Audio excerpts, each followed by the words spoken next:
chapter 29, verse 14 reads, "Therefore, behold, I will proceed to do a marvelous work among this people." Amen. "Even a marvelous work and a wonder, for the wisdom of their wise men shall perish, and the understanding of their prudent men shall be hid." Amen.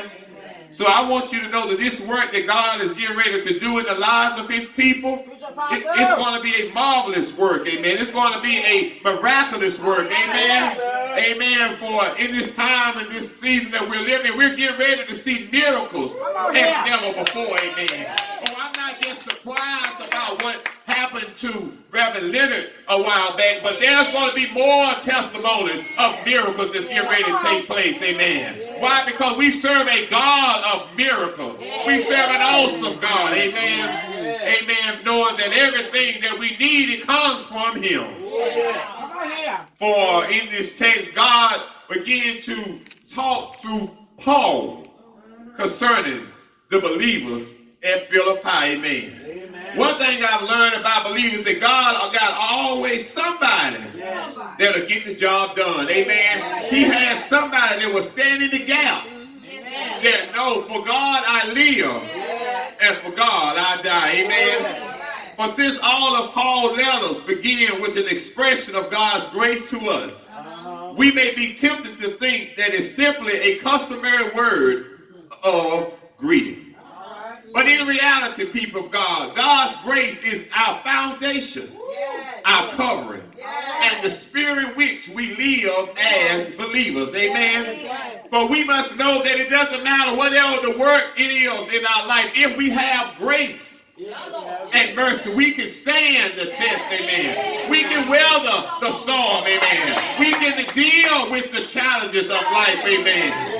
But we must know that grace is commonly defined as God's unmerited and understanding favor. Amen. In other words, it's something that we really don't deserve.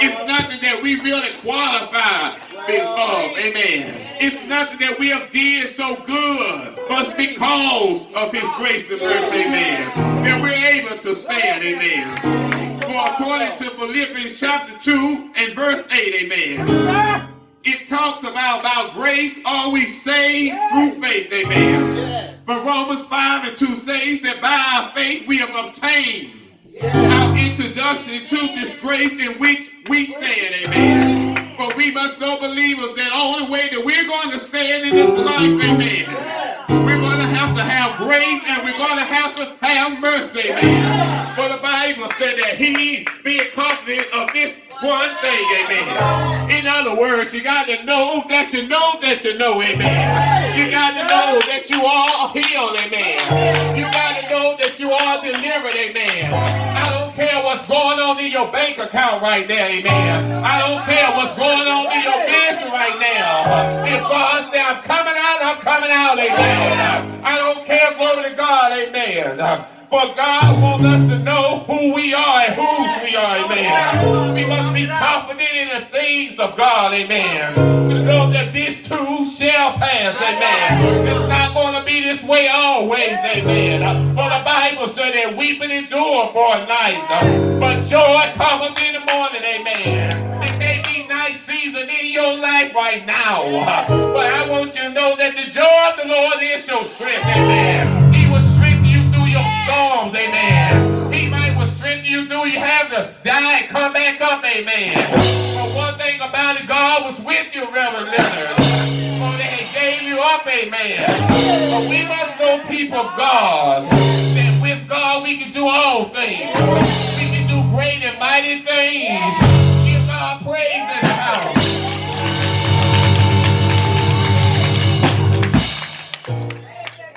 The Bible said we got to be confident of this very thing, amen. And know that what we are, whatever we're going to be, is because of God, amen. Because he's given us these gifts and he's given us these callings, we got to keep humble because we got to realize that it's because of the grace of God, amen. It's no goodness of your own. It's nothing that you have done to deserve where you are, amen. It's nothing to deserve who you are, amen.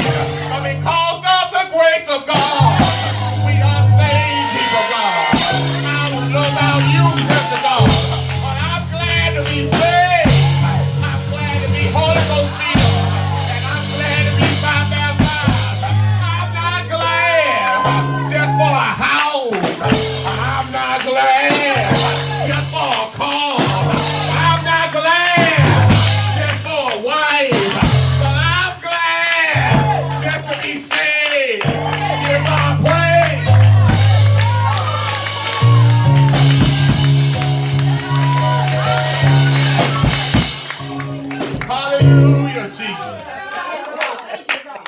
closing, just as our salvation never ends, grace never ends for those that are saved, those that love God, amen, and those that has a pure heart to serve him, amen.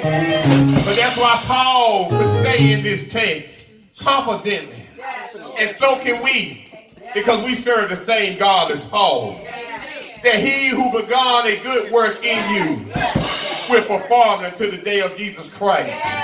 It might be rough right now in your life, but God's going to perform it. There might be some lying on you, but God is going to perform it. There might be some walking out of your life, but God is going to perform it. There might be some attacks upon your body, but God is going to perform it. Give God praise. There shall be a performance. You may ask me, what is the performance? The performance is a performance of deliverance. The performance is a performance of healing. The performance is a performance that he's bringing you out, amen. The performance is one that he's going to send help in the sanctuary. Hallelujah. There shall be a performance, amen. But we must never fear that we will lose our salvation, because God is the one who keeps us and promised to complete us when Christ returns. Amen. Furthermore, Paul says, according to verse 11, that we have been filled with the fruit of righteousness which comes through Jesus Christ and glorifies God. Amen. But we must know, believers, that every fruit or every manifestation that we have will come through Jesus Christ. It's not coming through us and by our works. Amen. For as I stated to you earlier, it's by grace are ye saved through faith. Amen. It's nothing wrong with working. It's nothing wrong with helping people. But if you don't have grace, if you don't have faith, all of your working and all of your doing, all that you're doing is in vain. Amen. But sometimes in this life, it's difficult to see righteousness in ourselves, because we know how weak we are and how flawed we are. But if we have been saved, then Christ is in us and we in him. For the Bible says in John chapter 15 verse 4, abide in me and I in you. And as the branch cannot bear forth fruit of itself except it abide in me, for no more can ye except ye abide in me. Amen. For the only way that we're going to be able to perform this work, we're going to have to allow, amen, abide in the vine. Amen. Yes, abiding in the vine will cause you sometimes to walk alone. For abiding in the vine will sometimes cause you to go through some attacks in your body. Amen. But one thing about it, we know that God is able. For I have some miracles even under the sound of my voice, that have seen God raise them up, amen. Have seen God bring them from a place of poverty to a wealthy place, amen. Have seen God be a husband when your husband died, amen. Or when your wife walked out on you. He is our righteous people, righteousness. And he's actively producing his fruits in our life if we abide in him. This process known as sanctification is God's grace working to align our behavior with Christ's righteousness. So as I conclude, let's stand firm in his grace. Let's trust him. Let's be strong in the Lord and in the power of his might. Give God a praise in the house.